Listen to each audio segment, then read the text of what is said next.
नमस्कार साथियों, स्वागत है आप सभी का हमारे YouTube channel Kaptan Singh platform पर। आज मैं आपके लिए लेकर आया हूं घड़ी का पार्ट 3, जिसमें मैं आज आपको पढ़ाने वाला हूं समकोण की स्थिति, जल प्रतिबिंब और दर्पण प्रतिबिंब। तो चलिए शुरू करते हैं।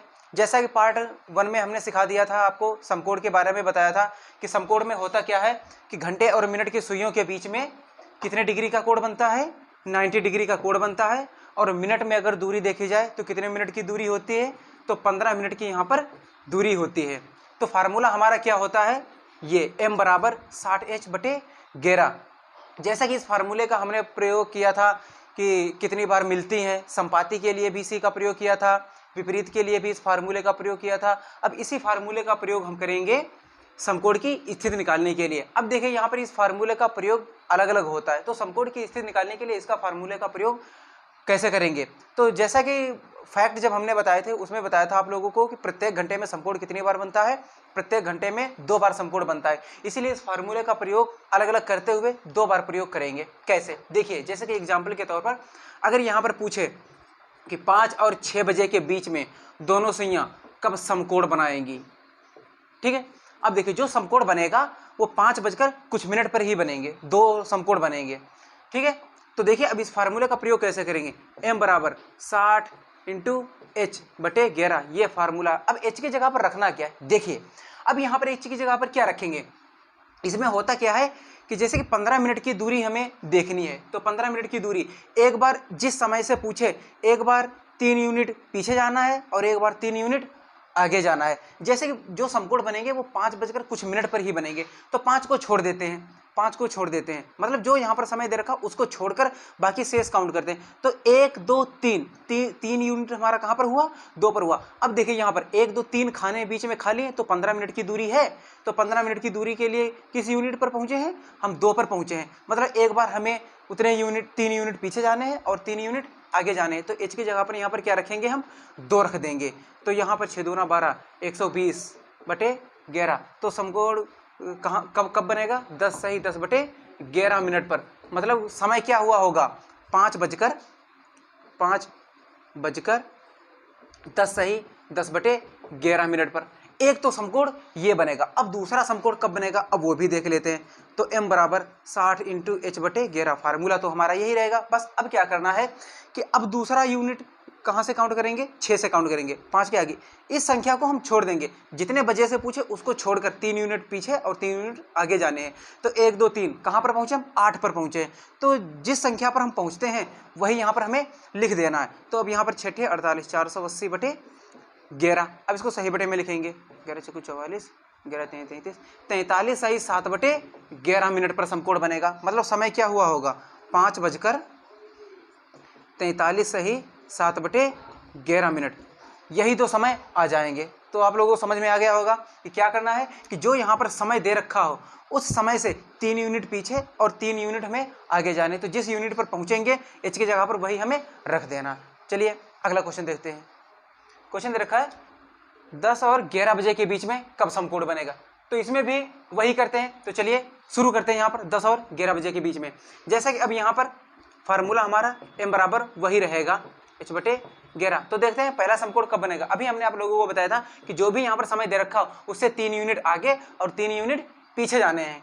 तो अब यहाँ पर क्या करना है कि सबसे पहले 3 यूनिट हम आगे चलते हैं। तो 1 2 3 कहाँ पर पहुँचे, 1 पर पहुँचे। तो h की जगह पर क्या रख देना, 1 रख देना है। तो यहाँ पर कितना होगा, 60/11। जब 11 से काटेंगे इसको, 5 सही 5/11 मिनट पर। मतलब समय क्या हुआ होगा, 10 बजकर 5 सही 5/11 मिनट पर एक समकोण बनेगा। और दूसरा समकोण कब बनेगा, आइए ये भी देख लेते हैं। 60 इंटू h/11, फार्मूला बस यही रहेगा। अब क्या करना है, 3 यूनिट हमें पीछे आने हैं। तो 3 यूनिट जब पीछे आएंगे तब कहाँ पर पहुँचेंगे, देखिए 1 2 3 7 पर पहुँचेंगे। तो h की जगह पर हमें 7 लिख देना है। 6 7 42, 420/11, 11 3 33, 7 2 9, 11 8 88, 38 सही 2/11 मिनट पर समकोण बनेगा। मतलब समय क्या हुआ होगा, 10 बजकर 38 सही 2/11 मिनट पर समकोण बनेंगे। यही दोनों समकोण बनेंगे। चलिए देखते हैं।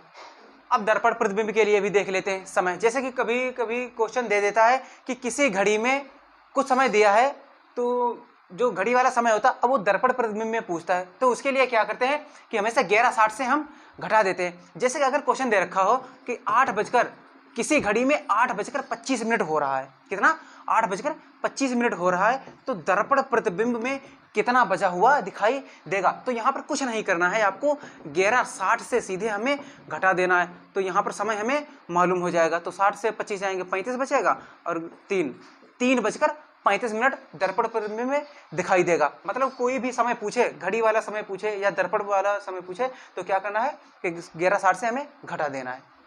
अब ये क्वेश्चन दे रखा है कि किसी दर्पण में, मतलब ये दर्पण का समय दे रखा है 2:38, किसी दर्पण में समय हो रहा है, तो घड़ी में वास्तविक समय क्या हो रहा होगा। तो घड़ी का वास्तविक समय हमें निकालना है, तो इसमें भी कुछ नहीं करना है, सीधे आपको 11:60 से ही घटा देना है। तो यहाँ पर जब हम इसको घटाएंगे तो 60 से 38 जाएंगे, 22 बचेगा, 11 से 2 जाएंगे, कितना बचेगा 9, मतलब 9:22 उस घड़ी में हो रहा है। अब जल प्रतिबिंब के बारे में भी देख लेते हैं।